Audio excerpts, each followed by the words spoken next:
भारत 24 ने विकसित Bharat leadership summit 2025 का आयोजन किया। इसमें देश के बड़े नेताओं ने शिरकत की।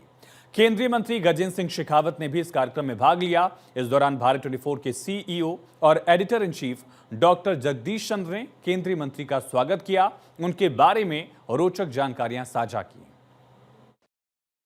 भारत 24 फर्स्ट इंडिया परिवार की ओर से माननीय गजेंद्र सिंह जी शेखावत केंद्रीय मंत्री का हार्दिक स्वागत है।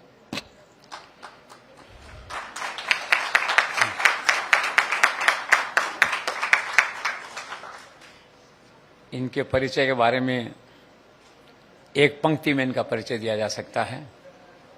He is a proactive and visible minister.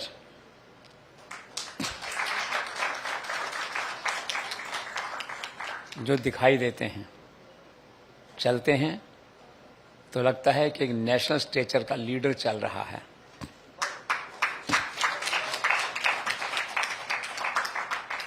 इसके लिए केवल यूनियन कैबिनेट में मंत्री होना काफी नहीं है। आपको एक नेशनल लीडर दिखना चाहिए। आपकी कद काठी में, आपकी बोलचाल में, आपकी नॉलेज में, आपकी बाइट में, एक्सटेम्पर स्पीच में, जजमेंट में। और नॉलेज की बात जब मैं करता हूं तो मेरे मित्र विवेक ये कहते हैं कि आप गजेंद्र सिंह शेखावत से सुई से लेके परमाणु तक को डिस्कस कर सकते हैं। तो नॉलेज की बात जो है वो इस तरह की है। अब एक बहुत बड़ी चुनौती आपके मंत्रालय के सामने है और उसको बहुत बखूबी निभा रहे हैं। वो है कश्मीर में पर्यटन को वापस लाने की चुनौती। और तेजी से पर्यटन वापस आ रहा है। अभी 2 बार मैंने देखा कि आप श्रीनगर गए थे, वहाँ जो है, और हेरिटेज प्रोटेक्शन की बात है। और इसीलिए मैं कहता हूं कि पूरे देश में आज वो नरेंद्र मोदी का जो रोड मैप है विकसित भारत का, टूरिज्म का, कल्चर का, उसको इम्प्लीमेंट कर रहे हैं। गांव गांव, ढाणी ढाणी घूम के उस मैंडेट को ये लागू कर रहे हैं। इसीलिए कहा जाता है he is one of the most travelled minister in Modi cabinet. और ट्रैवलिंग कहां से होता है? सीधा सिक्किम से जोधपुर और जोधपुर से श्रीनगर, एक छोर से दूसरे छोर, एक पार से दूसरे पार। 3 घंटे सोते होंगे, 2 घंटे सोते होंगे।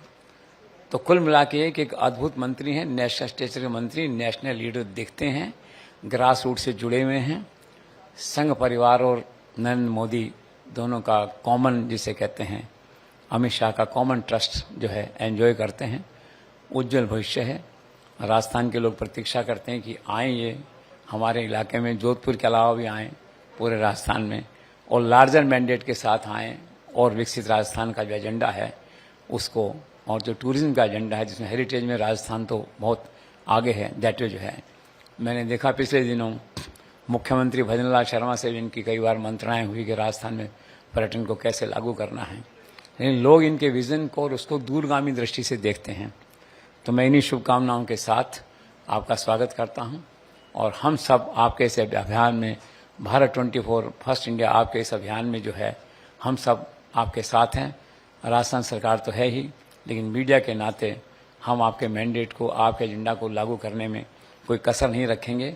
In fact we are natural allies to that extent. Thank you so much sir. और अब आपको दिखाते हैं केंद्रीय मंत्री गजेंद्र सिंह शेखावत के साथ ये पूरी बातचीत। वैसे तो सर ने बहुत सारी बातें शेखावत सर के बारे में बताई, लेकिन इनकी सबसे खास बात यह है कि बिल्कुल जमीन से जुड़े नेता हैं। आमतौर पर नेताओं की अपेक्षाएं होती है जब राजनीति में उतरते हैं, लेकिन सर की अपेक्षाएं नहीं होती। बगैर अपेक्षाओं के काम करने वाले कार्यकर्ता के तौर पर शेखावत जी को जाना जाता है। एक बार जोरदार तालियां एक ऐसे नेता के लिए जो बिल्कुल जमीन से जुड़े हैं, जिनके घर पर लोग आ सकते हैं, उनको खाना भी मिलता है और पूरा सम्मान भी। और यही हर जो जनता है वो, और जो कार्यकर्ता है वो एक्सपेक्ट करता है किसी भी नेता से। तो एक बार फिर से मैं चाहूंगी तालियों के साथ स्वागत हो। जोश आप लोगों का हाई रहे, क्योंकि इतने एनर्जेटिक लीडर हमारे साथ में, तो आप लोगों की एनर्जी भी बनी रहनी चाहिए। और सर आपके पास जो मंत्रालय है वो भारत की पहचान से जुड़ा हुआ है, भारत की अस्मिता से जुड़ा हुआ है। इसलिए सबसे पहले, क्योंकि एक कभी हमारे हाथ जो एक बड़ी कामयाबी लगी, हमारे 12 किले महाराष्ट्र के जो वर्ल्ड हेरिटेज में अब शामिल हुए हैं, सर ये जो एक बड़ी उपलब्धि है, मैं चाहूंगी कि इसके बारे में भी आप बताएं। दूसरा, इसी लेन में और किस तरह से हमारे काम आगे चल रहे हैं। धन्यवाद पूजा जी। भारत 24 का आदरणीय जगदीश चंद्रा जी का बहुत सारा आभार व्यक्त करता हूं कि मुझे अपनी बात रखने का अवसर प्रदान किया। माननीय प्रधानमंत्री जी की ये दृष्टि कि हम विरासत का संरक्षण भी करें और विकास भी करें, इसको यदि एक बिंदु पे कहीं देखना हो तो पिछले 11 साल के इस कालखंड में जब उनके नेतृत्व में देश ने जब उन्हें जिम्मेदारी दी है, तब से लेकर के अब तक देश की विरासत के संरक्षण को लेकर के जिस गंभीरता से प्रयास हुए हैं, उसका जो है एक प्रमाण, जिस विषय की आपने अभी चर्चा की कि हमारे मराठा कालीन जितने किले भारत की रक्षा के लिए, मराठा एम्पायर की रक्षा के लिए उस समय बनाए गए थे, उनको विश्व धरोहर समिति ने, वर्ल्ड हेरिटेज कमेटी ने, यूनेस्को की ने विश्व की धरोहर के रूप में सूचीबद्ध किया है। भारत के लिए निश्चित रूप से बहुत बड़ी घटना है।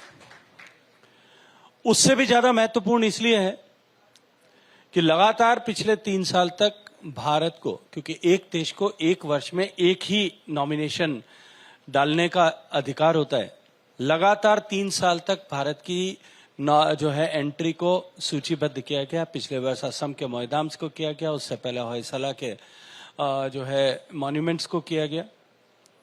और अगर पूरे 11 साल के कालखंड में देखूं तो इस 11 साल में 14 मॉन्यूमेंट जो हैं हमारे वर्ल्ड हेरिटेज कमेटी की सूची में सूचीबद्ध हुए।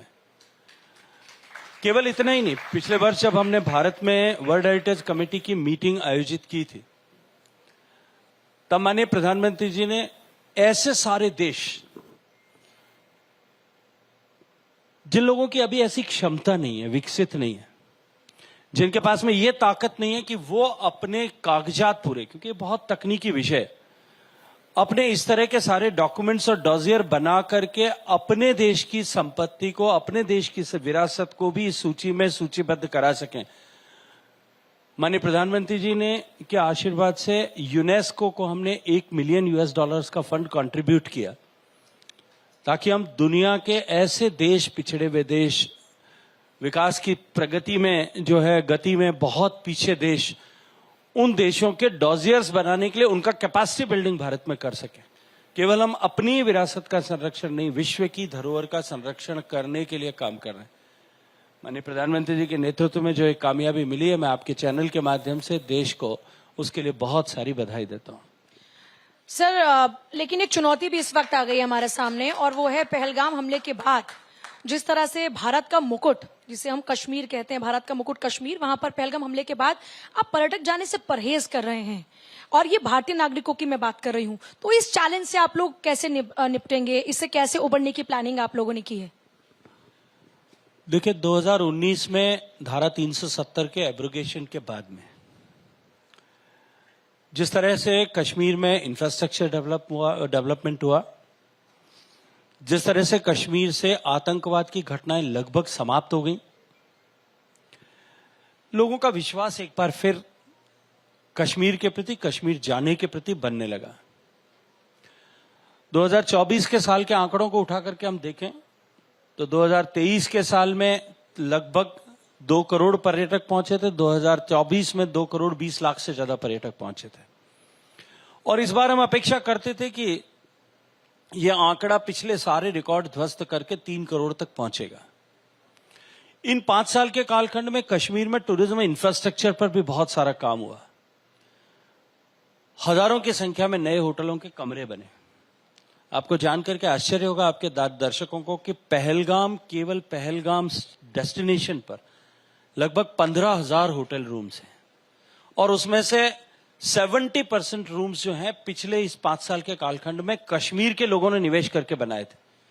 यदि केवल कश्मीर की बात करूं, मैं अभी कश्मीर में था, मेरी कश्मीर के एलजी से बात हो रही थी। एलजी साहब मुझे बता रहे थे कि पिछले 5 साल के इस कालखंड में, 5-6 साल के कालखंड में, 2019 के बाद में कश्मीर में लगभग 4,000 से ज्यादा नए होटल्स बने।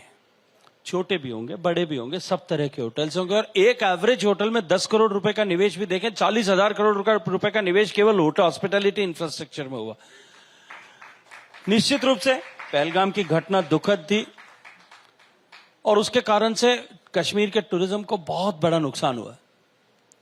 लेकिन हमने जिस तरह से समन्वित प्रयास किए, राज्य सरकार के साथ में प्रयास किए, कॉन्फिडेंस बिल्डिंग के लिए डिफरेंट टाइप की एक्सरसाइजेस की। मैं खुद पहलगाम गया, उस पूरे क्षेत्र में गया। उसके बाद हमने वहां पे मीटिंग्स आयोजित की। देश के विभिन्न मंत्रालयों ने वहां अपनी कोई सरकारी बैठकें, शासकीय बैठकें आयोजित की। बहुत सारी पार्लियामेंट्री कमिटीज वहां गई। अभी जब मैं आज से लगभग 10-12 दिन पहले जब कश्मीर में था, तब पहलगाम में उस दिन मैं खुशी के साथ साझा करता हूं, हम उस बेंचमार्क लेवल तक बेशक न पहुंचे होंगे, लेकिन उस दिन पहलगाम में एक भी होटल का रूम अवेलेबल नहीं था। और मैं ये मानता हूं कि इस महीने के अंत तक जाते जाते जो कुछ नुकसान हुआ है उसको अगर हम पीछे छोड़ दें तो मंथ ऑन मंथ बेसिस पर वापस हम उसी कामयाबी को, उसी मुकाम को हासिल करने में कामयाब हो जाएंगे। देखिए, बहुत बड़ी अचीवमेंट है सर। भारत की अगर खूबसूरती की बात करते हैं, अगर दुनिया के अलग अलग देशों के पहाड़ों को मिलाएं, नदियों को मिलाएं, समुद्र को मिलाएं, तो हर वो खूबसूरती मुझे लगता है कि हमारे भारत के हर कोने में मिल जाती है। लेकिन फिर भी लोग सिर्फ फॉरेन जाने की अपेक्षा ज्यादा रखते हैं इंस्टेड ऑफ भारत को एक्सप्लोर करने की। इस दिशा में आपका मंत्रालय सर किस तरीके से काम कर रहा है ताकि लोग विदेशों में ना जाएं, पहले अपने भारत को एक्सप्लोर कर लें, यहाँ की इतनी खूबसूरती को पहले निहार लें, उसके बाद जाएं दूसरे देशों में। तालियां बजाकर इस सवाल के लिए आप सर के पास चलिएगा। देखिए, माननीय प्रधानमंत्री जी ने इस दिशा में अनेक तरह के प्रयास किए। जब कभी भी, जहां कहीं भी कोई अवसर रहा और जिन प्लेटफॉर्म्स पर उनको बात करने का मौका इस विषय से संबद्ध मिलता है, मन की बात से लेकर के पब्लिक प्लेटफॉर्म्स तक, सब जगह उन्होंने इस बात को कहा। भारतीयों के परिप्रेक्ष्य में अगर मैं देखूं तो निश्चित रूप से हम अपने देश को जाने, देश के विविधताओं को जाने, देश की सांस्कृतिक विविधताओं को जाने, देश की जो है नेचुरल ब्यूटीज को एक्सप्लोर करें, निश्चित रूप से यह आवश्यक है। लेकिन शायद आज इस टेक्नोलॉजी की दुनिया में जिस तरह से दुनिया के एक दूसरे देशों की संस्कृतियों का सुगमता के साथ में एक्सेस मोबाइल के माध्यम से, इंटरनेट के माध्यम से होने लगा है, भारत की अर्थव्यवस्था बढ़ने के साथ साथ में भारत से आउटबाउंड टूरिज्म, विदेश जाने वाले लोगों की संख्या निश्चित रूप से बढ़ रही है। उसमें अनेक तरह के कारण भी है। भारत में जब से माननीय प्रधानमंत्री जी के नेतृत्व में लगातार आर्थिक प्रगति जिस दृष्टिकोण से हुई, सरकार की योजनाओं के चलते हुए, जिस तरह से सरकार की योजनाओं को धरातल पर इंप्लीमेंट किया गया, उसके चलते हुए जिस तरह से देश में लगभग 30 करोड़ लोग गरीबी की रेखा से बाहर आकर के मध्यम वर्ग का जीवन जीने लगे, तो भारत का डोमेस्टिक टूरिज्म बहुत तेज गति के साथ में बढ़ा।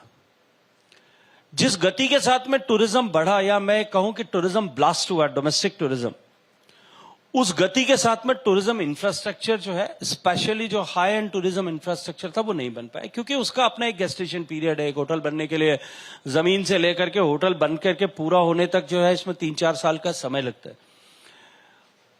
उसके कारण से डिमांड एंड सप्लाई का जो मिसमैच हुआ, और उस मिसमैच के चलते हुए cost of living in the star hotels जो है हिंदुस्तान में बढ़ गई। उसके बढ़ने के चलते हुए जो है वो लोगों के पास में ये दूसरा ऑप्शन कि हम उतनी ही कीमत में या उससे कुछ कम कीमत में या कुछ अधिक कीमत में हम दुनिया के दूसरे देश में जाकर के आ सकते हैं, भारत में तो हम कभी भी चले जाएंगे, ये रुचि लोगों की पैदा हुई है। लेकिन मैं फिर कहूंगा, आपके चैनल के माध्यम से दर्शकों को कहूंगा कि आइए हमारे देश को जानें, देखें। India is incredible, India is beautiful. लेकिन उसके साथ साथ में दुनिया के दूसरे देशों के लोग भारत में आए, उस दृष्टिकोण से भी हम काम कर रहे हैं। हमने इनक्रेडिबल इंडिया की जो हमारी वेबसाइट थी उसको पूरी तरह से रिवैम्प किया, और हम इनक्रेडिबल इंडिया से आगे बढ़कर के इनएविटेबल इंडिया की तरफ जा रहे हैं, उस दृष्टिकोण से कि भारत जो है उसको टाला नहीं जा सकता, आपको आना ही पड़ेगा भारत। और इस तरह से टूरिज्म इंफ्रास्ट्रक्चर के डेवलपमेंट पे जो हम काम कर रहे हैं, माननीय प्रधानमंत्री जी के नेतृत्व में हमने देश के टूरिस्ट डेस्टिनेशंस के एक्सपीरियंस को अपलिफ्ट करने के लिए काम किया है, विभिन्न योजनाओं के माध्यम से। स्वदेश दर्शन की योजना, स्वदेश दर्शन 2 की योजना जो है, प्रसाद की स्कीम, और उसके बाद में स्पेशल इंसेंटिव स्कीम के माध्यम से जिस तरह से हमने टूरिज्म इंफ्रास्ट्रक्चर को बढ़ाया। और इसके आगे बढ़ करके पिछले बजट में माननीय प्रधानमंत्री जी के मार्गदर्शन से आदरणीय वित्त मंत्री जी ने जो प्रस्तुत किया कि हम 50 आइकॉनिक डेस्टिनेशंस बनाएंगे। और आइकॉनिक डेस्टिनेशन की जब बात करते हैं, जो चर्चा करते हुए नीति आयोग की मीटिंग में प्रधानमंत्री जी ने कहा, वो ये था कि हम ग्लोबल स्टैंडर्ड का डेस्टिनेशन कम से कम एक राज्य में एक ऐसा बनाए। और मैं ये मानता हूं कि ये बनने के साथ में, इस दिशा में आगे बढ़ने के साथ में, हमारा डोमेस्टिक टूरिज्म और इनबाउंड टूरिज्म दोनों जो है वो बहुत तेज गति के साथ में एक नई उछाल रजिस्टर करेंगे। आज हम अगर ट्रैवल एंड टूरिज्म डेवलपमेंट की ग्लोबल इंडेक्स के दृष्टिकोण से देखें, हम 54वें पायदान पे होते थे, आज हम 39वें पायदान पर पहुंचे हैं। और हम इस लक्ष्य को लेकर के काम कर रहे हैं कि 2029 तक हम पहले 20 देशों के अंदर आ जाएं, ताकि दुनिया के लोग भी भारत में उसी गति के साथ में उनके आने की गति भी उसी प्रपोर्शन में बढ़ सके। वैसे तो सर डिटेल में आपने जानकारी दी, लेकिन मुझे ये भी जानकारी मिली कि अलग अलग राज्यों में अलग अलग स्पॉट्स, जैसे 15 से 20 स्पॉट्स आप लोगों ने तय किया है कि उनको एस्टैब्लिश किया जाएगा, ताकि टूरिज्म के लिहाज से वहां पर काफी सारी अपॉर्चुनिटीज बढ़े। जो लोग नौकरियां मांगते हैं वो खुद नौकरियां देने के काबिल हो जाएं। तो इसको अगर देखा जाए तो मतलब बहुत सारे उसमें नौकरियां का मैटर भी आ जाता है, उसमें टूरिज्म का मैटर भी आ जाता है, स्पिरिचुअल टूरिज्म का मैटर भी आ जाता है। इसे आप किस तरह से आगे बढ़ा रहे हैं? मैं चाहूंगी कि थोड़ा डिटेल में आप बताएं, ताकि लोगों को पता हो अपने स्टेट के बारे में। देखिए, हमारे संविधान की प्रदत्त व्यवस्था के अनुरूप प्रारंभिक रूप से, प्राथमिक रूप से टूरिज्म जो है वो राज्य का विषय है। और मेरा इस सेक्टर के साथ में प्रत्यक्ष राजनीतिक क्षेत्र में आने से पुराना जुड़ाव है। लगभग 30 साल से ज्यादा मेरा अनुभव है पर्यटन के क्षेत्र में काम करने का, हॉस्पिटैलिटी इंडस्ट्री के साथ में काम करने का। दुनिया भर के ट्रैवल एंड टूरिज्म शोज में जाने का अवसर भी मुझे पिछले 3 दशक में अनेक बार मिला है। एक एंटरप्रेन्योर के नाते भी मिला है, एक व्यवसायी के नाते भी मिला है, एक सांसद के नाते भी मिला है और मंत्री के नाते भी मिला है। जो एंथुजियाज्म, जिस लेवल का एंथुजियाज्म राज्यों में अब टूरिज्म के पोटेंशियल को आइडेंटिफाई करने के बाद में ग्रो करने का बना है, वो मैंने कभी नहीं देखा। जितना कंपटीशन राज्यों के बीच में अपने आप को टूरिस्ट डेस्टिनेशन के रूप में मार्केट करने का बना है, वैसा आपने कभी नहीं देखा। यहां तक कि ऐसे राज्य जिनको टूरिज्म के मानचित्र पे शायद कहीं कोई पहचान नहीं थी, झारखंड जैसे राज्य, छत्तीसगढ़ जैसे राज्य भी एग्रेसिवली, छत्तीसगढ़, झारखंड, बिहार एग्रेसिवली अपने आप को मार्केट कर रहे हैं और ग्लोबल लेवल पे मार्केट में डेस्ट कर रहे हैं। वो कह रहे थे कि आप आइए, शिव भक्त आइए, हमारे राज्य में आइए। तो आप जो ये कंपटीशन स्टेट्स के बीच में है, और जिस तरह से मॉन्यूमेंटल टूरिज्म से टूरिस्ट का जो है वो डेविएशन हो रहा है, कोविड के बाद में जिस तरह से जीवन की तरफ देखने की दृष्टि बदली है और लोग मॉन्यूमेंटल टूरिज्म की बजाय एक्सपीरियंशियल टूरिज्म को जिस तरह से प्राथमिकता देने लगे, मैं ये मानता हूं कि क्योंकि भारत में इतनी विविधताएं हैं, यहाँ बर्फ है, यहाँ पहाड़ है, यहाँ जंगल है, यहाँ जंगली जानवर है, यहाँ समुद्र है, यहाँ रेगिस्तान है, यहाँ इतिहास है, यहाँ और उसके अतिरिक्त जो कुछ भी आप कल्पना कर सकते हैं, एक टूरिस्ट का जो कोई भी इंटरेस्ट होता है, हो सकता है भारत के बुके में, भारत के गुलदस्ते में हर उस आदमी के लिए एक फूल उसकी रुचि के अनुरूप है। इसलिए मैं मानता हूं कि नेचुरली भारत आने वाले समय में इस एक्सपीरियंशियल टूरिज्म की दिशा में एक बहुत बड़ा प्लेयर बनने वाला है। इन सब के साथ साथ में भारत की सांस्कृतिक विविधता, और सांस्कृतिक विविधता की जब मैं बात करता हूं तो उसमें भारत की केवल कला और संस्कृति, नृत्य, गान, गायन, गीत, संगीत, परिधान यही तक सीमित नहीं है, भारत का भोजन भी, ये भी भारत के लिए एक नया अट्रैक्शन बन रहा है, विद इन इंडिया ट्रैवल करने वाले लोगों के लिए भी और बाहर साथ के लोगों को ट्रैवल करने वाले लोगों के लिए भी। आने वाला समय निश्चित रूप से जो लक्ष्य लेकर के हम चलें, आज भारत की अर्थव्यवस्था लगभग 4 ट्रिलियन से कुछ अधिक है और हम दुनिया के चौथे बड़े अर्थव्यवस्था वाले देश हैं। सारी दुनिया के आर्थिक जगत में काम करने वाले लोग, एक्सपर्ट्स ये मानते हैं, दावोस में जिस तरह की चर्चाएं होती है उसके बाद में ये विषय आता है कि भारत की अर्थव्यवस्था आने वाले कुछ दशकों तक, और अभी आप सबने देखा जिस तरह से नए इकोनॉमी के आंकड़े आए हैं कि भारत की अर्थव्यवस्था is the only shining star, पूरी दुनिया ग्लोबल रिसेशन में है, एकमात्र अर्थव्यवस्था बड़ी अर्थव्यवस्थाओं में अगर कोई चमक रही है और स्टीडी ग्रोथ कर रही है वो भारत की है। और सब लोग ये मानते हैं कि हर 5 साल भारत की अर्थव्यवस्था जो है, हर 7 साल में, 8 साल में भारत की अर्थव्यवस्था दुगनी हो जाएगी। 2047 का जो माननीय प्रधानमंत्री जी का लक्ष्य है, उस लक्ष्य तक पहुंचने के लिए अभी हमारे पास लगभग 22 साल का समय, 23 साल का समय शेष है। लगभग 3 बार हमारी अर्थव्यवस्था दुगनी हो जाए ऐसी क्षमता है।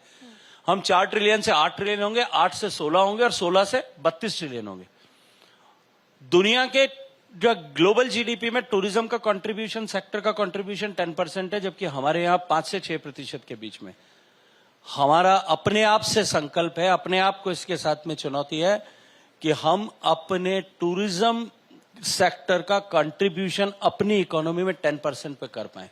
आप कल्पना करके देखिए, जब भारत की अर्थव्यवस्था 30-32 ट्रिलियन की होगी 2047 तक या उससे अधिक होगी, तब उसमें टूरिज्म का कंट्रीब्यूशन उतना होगा जितना लगभग आज की पूरी इकोनॉमी है, पूरी जीडीपी है।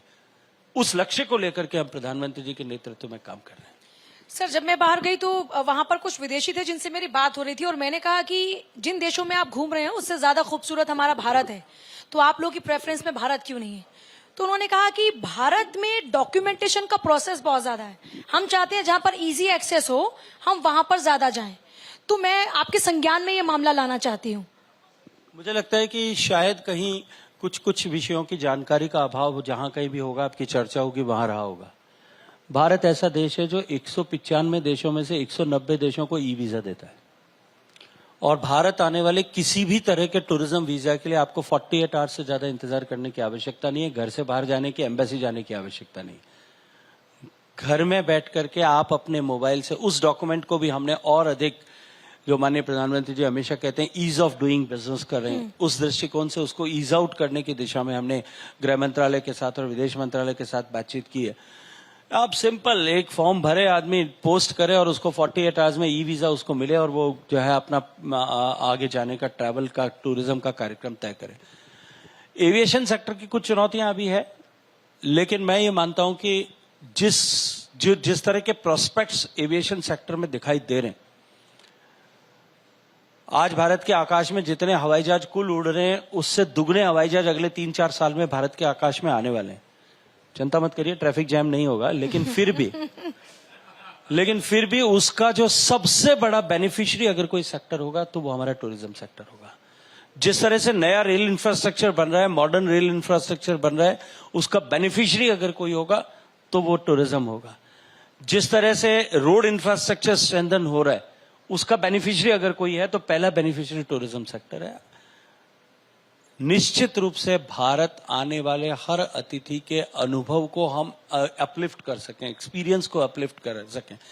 और अनुभव केवल ताजमहल आता है तब ताजमहल के प्रीमाइसेस में नहीं होता। जिस दिन वो भारत आने की कल्पना करता है, उस दिन से लेकर के जब वो सर्च इंजन पर ढूंढना शुरू करता है, तब से लेकर के जब वो वापस लौटता है या लौटने के लिए वापस दिल्ली के अब जो है जहां से उसको डिसम्बार्क होना है उस एयरपोर्ट तक पहुंचता है, उस तक का एंड टू एंड जो है उसके अनुभव के स्तर को अपलिफ्ट करने की दिशा में हम योजनाबद्ध तरीके के साथ काम कर रहे हैं। सर, ऐसा कोई अनछुआ क्षेत्र मानते हैं आप टूरिज्म का जहां पर आपको लगता है कि आपके महकमे को वहां पर काम करने की आवश्यकता है, या वो राज्य खासतौर पर जो अभी भी अनछुए हैं और वहां पर टूरिज्म की अपॉर्चुनिटीज बहुत ज्यादा है? देखिए, मुझे लगता है कि इस तरह की समीक्षा आदमी को हमेशा करते रहना चाहिए। केवल टूरिज्म के दृष्टिकोण से नहीं, अपने जीवन में भी अगर आदमी को ग्रो करना है तो उसको निरंतर अपने आप में कमियां देखना चाहिए, अपने आप में स्कोप ऑफ इंप्रूवमेंट देखने की कोशिश करनी चाहिए। और इसके लिए हम राज्यों के साथ में बैठ करके हर उस विषय को लेकर के अभी हमने फीडबैक सिस्टम शुरू किया है कि टूरिस्ट जो है वो एयरपोर्ट पे QR कोड के माध्यम से एक्सेस करके अपना फीडबैक दे सके, डेस्टिनेशन से के एक्सपीरियंस को फीडबैक कर सके। उस सब पे हमने काम करना शुरू किया इसके साथ, ताकि हम अपनी क्वालिटी को, सर्विसेज को इम्प्रूव कर सके। मैं नहीं कहता कि हम सर्वश्रेष्ठ हो गए, हम बेहतरीन हो गए। हमने कोशिश की है कि हम बेहतर अनुभव दे सकें और उसको और अधिक बेहतर बनाने के लिए कंटिन्यूअस इवॉल्व करें, इसके लिए हम काम कर रहे हैं। पर सर, यात्रियों की सुरक्षा एक बड़ा विषय हो जाता है, क्योंकि हमने देखा, हालांकि हम अतुल्य भारत इस तरह के न जाने कितने ही अभियान चला रहे हैं, उसके बावजूद भी हम ऐसे बहुत सारे जो विदेशी यहाँ पर आते हैं, इन्फ्लुएंसर खासतौर पर, वो वीडियो बनाते हैं, उसमें उनके साथ छेड़खानी की काफी सारी तस्वीरें सामने आती है। दूसरा सर, हमारे देश में भी लॉ एंड ऑर्डर को जैसे ओडिशा की बात करें, कोलकाता की बात करें, बिहार की बात करें, रिसेंट केसेस यहाँ पर हैं, तो आपको नहीं लगता कि लॉ एंड ऑर्डर पर हमें और ज्यादा काम करने की आवश्यकता है, ताकि जो यहाँ पर आ रहे हैं उनको पहले से मैसेज हो कि बहुत सेफ है भारत? देखिए, भारत सेफ है, इसमें कहीं कोई किसी तरह का संदेह नहीं है। मैं नहीं कहूंगा कि तुलना करनी चाहिए, एक भी घटना होती है तो हमारे लिए वो शर्मनाक है, लेकिन दुनिया के बड़े बड़े देश जो अपने आप में सबसे बड़े हैं, एक बार उनके भी आंकड़े उठा करके देख लेना चाहिए। ऐसे देश जो अपने आप को बहुत बड़े ट्रैवल डेस्टिनेशन कहते हैं, उनके आंकड़े भी उठा करके देख लेना चाहिए। ऐसा नहीं है कि जब तक हम ऐसे विषयों को बहुत ज्यादा प्रचारित करेंगे तब हम अपने देश का ही नुकसान करेंगे।